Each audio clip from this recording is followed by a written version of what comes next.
សូមធ្វើការអនុញ្ញាតគោរពជំរាបសួរទៅកាន់ពុកម៉ែបងប្អូននិងទស្សនិកជនជាទីគោរពនៅក្នុងថ្ងៃនេះខ្ញុំបាទសូមពំនាំអារម្មណ៍ពុកម៉ែបងប្អូនមកតាមដានសម្ដាប់នៃជោគជតារិស័យដែលខ្ញុំបាទ Daily BMC បានធ្វើការដកស្រង់និងអានជូននៅក្បួនហោរាសាស្ត្រប្រចាំថ្ងៃបើមើលតាមតម្រាទិញរបស់បទិញរបស់នៅថ្ងៃសុក្រនេះរបស់នោះនឹងនាំឲ្យមានសេរីសួស្តីត្រជាក់ត្រជុំកូនចៅហើយប្រើការយូរទៅនឹងបានសុខសាន្តនិងមានសេចក្តីសុខចម្រើនដូច្នេះសូមពុកម៉ែបងប្អូនធ្វើការ comment នៅលេខសំណាងនិងពាក្យថាសាធុសាធុចំនួន3ដងរួចសៀចេញភ្លាមនឹងមានសំណាងល្អជាប់តាមខ្លួនរហូតនៅថ្ងៃសុក្រនេះផងដែរចំពោះការធ្វើដំណើរប្រកបរបររកស៊ីឲ្យលោកអ្នកត្រូវប្រកាន់យកទិសអាគ្នេយ៍តែកុំចោលយាត្រាទៅទិសពាយ័ព្យគឺជាទិសអពមង្គលធ្វើកិច្ចការងារអ្វីមិនគួរប្រសើរឡើយចំពោះការអង្គុយឲ្យមានសេរីសួស្តីក្នុងការធ្វើពិធីសែនព្រេនឬធ្វើកិច្ចការងារអ្វីផ្សេងនៅថ្ងៃសុក្រលោកឲ្យអង្គុយនៅទិសអាគ្នេយ៍បែរមុខទៅរកទិសខាងលិចនិងទទួលបានជោគជ័យគ្រប់កាលៈទេសៈបើមើលតាមម៉ោងលៀបម៉ោងគ្រូក្នុងការធ្វើដំណើរទៅទីជិតឆ្ងាយនៅក្នុងថ្ងៃសុក្រនេះលោកឲ្យធ្វើដំណើរចាប់ពីមាត់រងាដល់ម៉ោង 6:30 នាទីព្រឹកគឺជាម៉ោង 04 គឺមានន័យថានៅចន្លោះម៉ោងនេះគឺល្អណាស់ធ្វើអ្វីនឹងទទួលបានជោគជ័យព្រោះគ្មានអ្វីមកយាយីបានទេមានតែលៀបសក្ការៈហូរចូលពេញបរិបូរណ៍ធ្វើដំណើរចាប់ពីម៉ោង 6:30 នាទីព្រឹកដល់ម៉ោង 11 ព្រឹកគឺជាម៉ោងកក្កបាតមានន័យថាការធ្វើដំណើរទៅណាមកណានឹងកើតក្តីអន្តរាយគួរប្រុងប្រយ័ត្នក្នុងការបណ្ដាក់ទុនផ្សេងៗឬទុកដាក់របស់របរឲ្យបានត្រឹមត្រូវជៀសវាងក្នុងការបាត់បង់ដោយប្រការណាមួយធ្វើដំណើរចាប់ពីម៉ោង 11 ព្រឹកដល់ម៉ោង 2 រសៀលគឺជាម៉ោងផ្នត់សូន្យទៅទេគ្មានអ្វីសោះគឺមានន័យថាមិនបានទទួលលាភអ្វីហើយក៏មិនបានជួបគ្រោះថ្នាក់អ្វីដែរធ្វើដំណើរចាប់ពីម៉ោង 2 រសៀលដល់ម៉ោង 5 រសៀលគឺជាម៉ោង 02 ជាម៉ោងសុខសាន្តធ្វើដំណើរទៅណាមកណាបានសេចក្តីសុខសម្រាប់ម៉ោងនេះធ្វើដំណើរចាប់ពីម៉ោង 5 រសៀលដល់ម៉ោងចូលគេងគឺជាម៉ោង 01 គឺមានន័យថាការធ្វើដំណើរឬធ្វើចំនួនផ្សេងមានល្អឡើយគឺជាម៉ោងគ្រោះកាចនៅចន្លោះម៉ោងនេះមិនគួរធ្វើដំណើរទៅឆ្ងាយឡើយតែបើបានធ្វើហើយសូមប្រុងប្រយ័ត្នចំពោះចរាចរណ៍ឲ្យបានខ្ពស់បំផុតសូមពុកម៉ែបងប្អូនធ្វើការរីករាយតាមដានស្ដាប់ជាមួយ Channel ខ្ញុំបាទដូចតទៅឆ្នាំជូតកណ្ដុននំលៀបនាំសំណាងអបរាចិញ្ចឹមជួបតែរឿងល្អក្នុងផ្ទះមានលៀបមានសំណាងនឹងជួបតែមនុស្សជួយជ្រោមជ្រែងសម្រាប់រយភារកិច្ចនិងសេចក្តីបងប្រាថ្នាបានសម្រេចម៉ោងនាំលៀបសំណាងម៉ោង 8 ព្រឹកដល់ម៉ោង 7 ល្ងាចពណ៌នាំលៀបសំណាងពណ៌ផ្ទៃមេឃនិងស្វាយលេខនាំលៀបសំណាងលេខ 45 និង 66 សូមខមមិនលេខ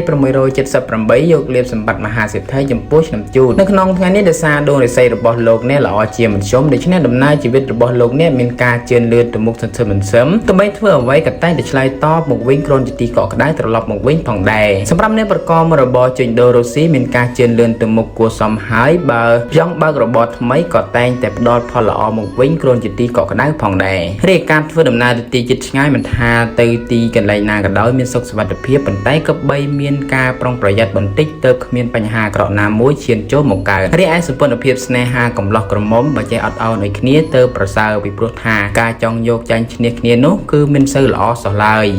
ឆ្នាំឆ្លូវគោនាំលៀបនាំជ័យនាំសុភមង្គលសម្រាប់រាល់ភារកិច្ចនិងសេចក្តីបងប្រាថ្នាបានសម្រេចហើយអនាគតខ្លាយជាអ្នកមានទ្រព្យសម្បត្តិស្ដុកស្ដំម៉ោងនាំលៀបសំណាងម៉ោង 5 ព្រឹកដល់ម៉ោង 6 ល្ងាចពណ៌នាំលៀបសំណាងពណ៌សនិងផ្កាឈូកលេខនាំលៀបសំណាងលេខ 21 និង 82 សូមខមមិនលេខ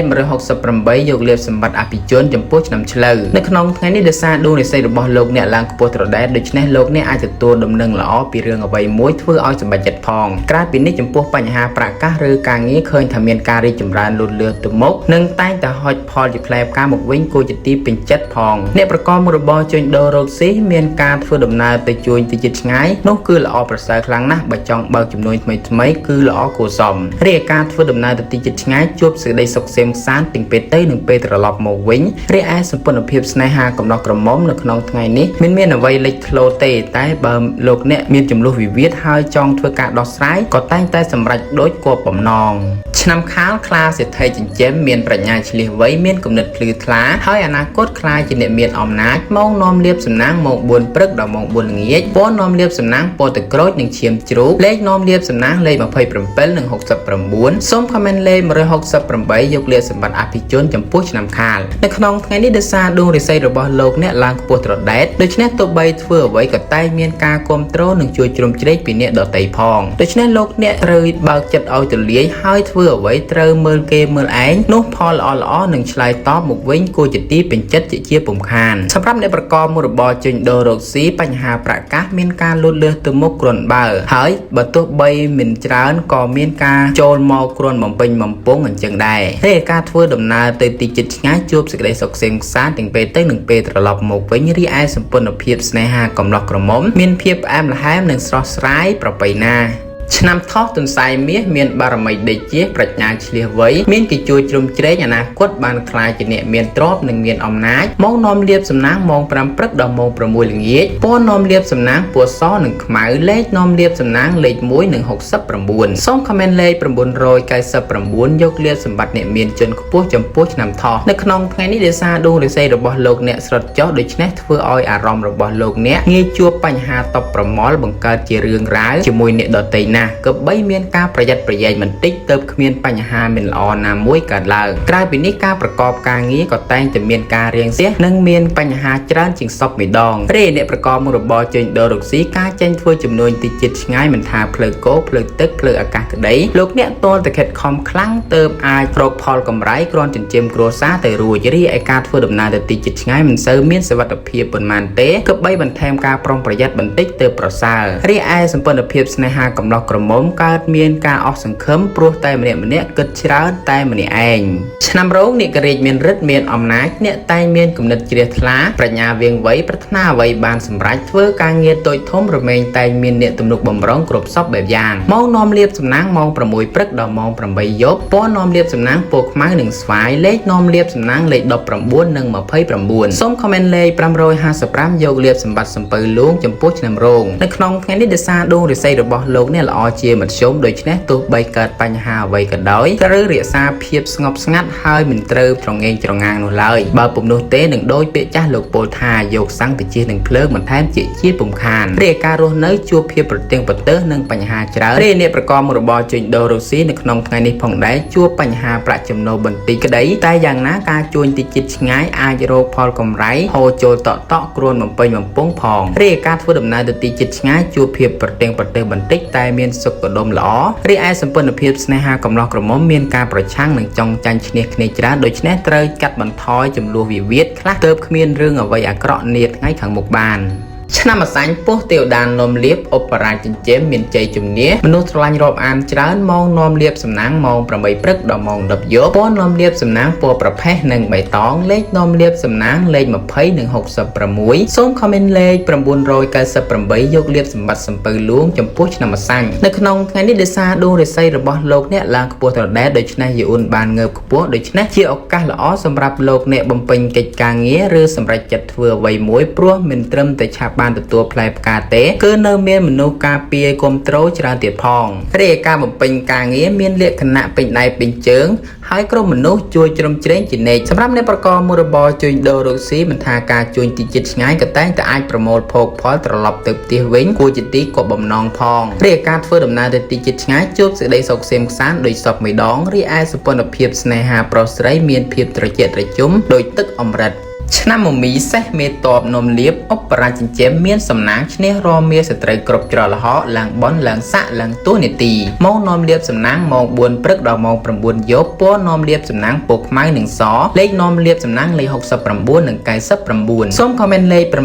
899យកលៀបសម្បត្តិអុកញ៉ាចំពោះឆ្នាំមមីនៅក្នុងថ្ងៃនេះដោយសារដួងរាសីរបស់លោកអ្នកស្រុតចោះដូច្នេះធ្វើឲ្យមានបញ្ហារត់ចូលច្រើនហេតុនេះលោកអ្នកតោងតែចេះរក្សាភាពស្ងប់ស្ងៀមបន្តិចទៅប្រសើរបើជាអ្នកប្រកបមុខរបរជួញដូររកស៊ីវិញការជួញទីជិតឆ្ងាយរកផលកម្រៃមិនឆ្លើយតបដោយសេចក្តីប្រាថ្នាទេអាចនិយាយបានថាបានត្រឹមមួយទប់មួយទល់តែប៉ុណ្ណោះរីឯការធ្វើដំណើរទៅទីជិតឆ្ងាយមិនសូវមានសុវត្ថិភាពទេក៏បីបន្ថែមការប្រុងប្រយ័ត្នបន្តិចទៅប្រសើររីឯសម្ព័ន្ធភាពស្នេហាកំឡោះក្រមុំពោះម៉ាយម៉ាយក្តីបើមានការរីលូតលាស់ខ្លាំងកាលពីមុនពេលនេះចូលប្រយ័ត្នការដើរថយក្រោយរហូតដល់ឈានដល់ការបែកបាក់កើតឡើងណាមួយផង ឆ្នាំមមេប្រពេមាសបារមីដេជជាមានលៀបមានសំណាងខ្លាចជាមហាសេដ្ឋីមហាសាលមកនាំលៀបសំណាងម៉ោង4ព្រឹកដល់ម៉ោង6ល្ងាចពណ៌នាំលៀបសំណាងពណ៌បៃតងនិងក្រហមលេខនាំលៀបសំណាងលេខ77និង99សូមខមមិនលេខ168យកលៀបសម្បត្តិទេវតាទ្រព្យចំពោះឆ្នាំមមេនៅក្នុងថ្ងៃនេះដោយសារដួងរាសីរបស់លោកអ្នកល្អជាមធ្យមដូច្នេះការប្រកបការងារអ្វីមិនសូវរលូនទៅមុខល្អប៉ុន្មានទេពិសេសបើធ្វើច្រើនបែរជាខុសច្រើនថែមទៀតផងសម្រាប់អ្នកប្រកបមុខរបរជួញដូររុស្ស៊ីនៅក្នុងថ្ងៃនេះជួបការលំបាកក្នុងការរកផលកម្រៃឯការធ្វើចំនួនទីជិតឆ្ងាយទៀតសោតកើតមានភាពរកាំរកោសមិនតិចដែររីឯការធ្វើដំណើរទៅទីជិតឆ្ងាយមិនសូវមានសុវត្ថិភាពប៉ុន្មានទេក៏បីបន្ថែមការប្រុងប្រយ័ត្នផងរីឯបញ្ហាសេចក្តីស្នេហាកំឡោះក្រមុំមានការហួងហែងនិងម្នាក់យកតែភាពប្រចែប្រច័ណ្ឌដឹកមុខច្រើនពេកឆ្នាំវោកស្វាមាសមានលៀបមានសំណាងប្រាថ្នាអ្វីតែងបានសម្រេចតែនឿយបន្តិចមកនាំលៀបសំណាងម៉ោង7ព្រឹកដល់ម៉ោង7ល្ងាចពណ៌នាំលៀបសំណាងពណ៌ទឹកក្រូចនិងក្រហមលេខនាំលៀបសំណាងលេខ77និង89សូមខមមិនលេខ779យកលៀបសម្បត្តិអភិជនចំពោះឆ្នាំវោកនៅក្នុងថ្ងៃនេះដោយសារដួងរាសីរបស់លោកអ្នកឡើងពស់ត្រដែតដូច្នេះលោកអ្នកសម្រេចចិត្តធ្វើអ្វីត្រូវតែមានការគិតឲ្យបានគ្រប់ជ្រុងជ្រោយនោះផលជាផ្លែផ្កាតែងត្រឡប់មកវិញគួរជាទីពេញចិត្តផងចំពោះអ្នកធ្វើចំនួនបើចង់បោះទុនតូចធំមិនទាស់ខុសអ្វីទេយ៉ាងណាត្រូវចេះពិនិត្យឲ្យបានគ្រប់ជ្រុងជ្រោយទើបមិនមានគ្រោះចាញ់បោកគេរីឯការធ្វើដំណើរទីជិតឆ្ងាយជួបសេចក្តីសុខសេមសានទាំងពេលទៅនិងពេលត្រឡប់មកវិញរីឯសម្ព័ន្ធភាពស្នេហាកំឡោះក្រមុំមានភាពផ្អែមល្ហែមនិងត្រជាក់ត្រជុំប្រពៃណាឆ្នាំរកាមន់ភ្លើងពណ៌មាសជួបសុខសំណាងមនុស្សគ្រប់គ្នាជួបហើយតែងស្រឡាញ់រាប់អានទំនុកបំរុងម៉ោងនាំលៀបសំណាងម៉ោង5ព្រឹកដល់ម៉ោង6ល្ងាចពណ៌នាំលៀបសំណាងពណ៌សនិងផ្កាឈូកលេខនាំលៀបសំណាងលេខ21និង82សូមខមមិនលេខ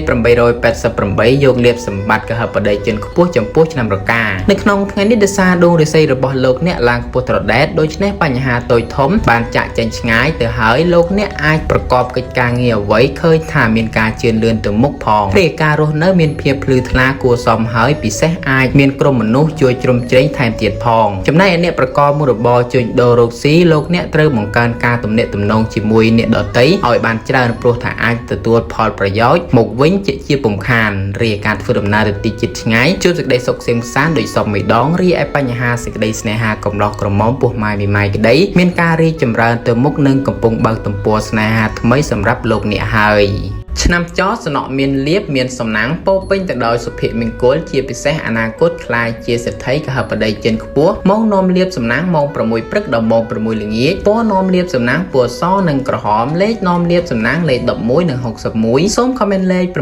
777យកលៀបសម្បត្តិអ្នកមានជនខ្ពស់ចំពោះឆ្នាំចនៅក្នុងថ្ងៃនេះដោយសារដួងរាសីរបស់លោកអ្នកស្រុតចុះដូច្នេះលោកអ្នកធ្វើអ្វីក៏តែងរងផលប៉ះទង្គិចបន្តិចបន្តួចយាយីហើយពិសេសធ្វើឲ្យមិនសម្រេចគោលដៅថែមទៀតផងលោកអ្នកប្រកបការងារងាយរងទទួលការកក់ស្ទះណាស់ដែលគប្បីប្រយ័ត្នប្រយែងសម្រាប់អ្នកប្រកបមុខរបរជួញដូររកស៊ីមានការទិញចូលលក់ចាញ់ដាច់មួយគ្រាន់ចិញ្ចឹមឆ្នាំងបាយអញ្ចឹងដែរតែយ៉ាងណាឲ្យប្រយ័ត្នគ្រោះចាញ់បោកគេបន្តិចព្រោះងាយរងគ្រោះជាងសពមួយដងរីឯការធ្វើដំណើរទៅទីជិតឆ្ងាយចូលប្រយ័ត្នបញ្ហាសុខភាពបន្តិចពីព្រោះថាងាយនឹងរងផលប៉ះពាល់ណាស់រីឯបញ្ហាសម្ព័ន្ធភាពស្នេហាប្រុសស្រីកុំចង់សាក់លបងកាមគុណពិសេសស្ត្រីប្រយ័ត្នកើតរឿងធំខូចខាតកិត្តិយសអស់ទៀងអនាគតភ្លឺស្វាងឆ្នាំកោជ្រូកនាំសំណាងនាំសុភមង្គលសម្រាប់រាល់ភារកិច្ចនិងសេចក្តីប៉ងប្រាថ្នាបានសម្រេចហើយអនាគតខ្លាយជាអ្នកមានទ្រព្យសម្បត្តិស្ដុកស្ដំម៉ោងនាំលៀបសំណាងម៉ោង5ព្រឹកដល់ម៉ោង8យប់ពណ៌នាំលៀបសំណាងពណ៌សនិងលឿងលេខនាំលៀបសំណាងលេខ48និង99សូមខមមិនលេខ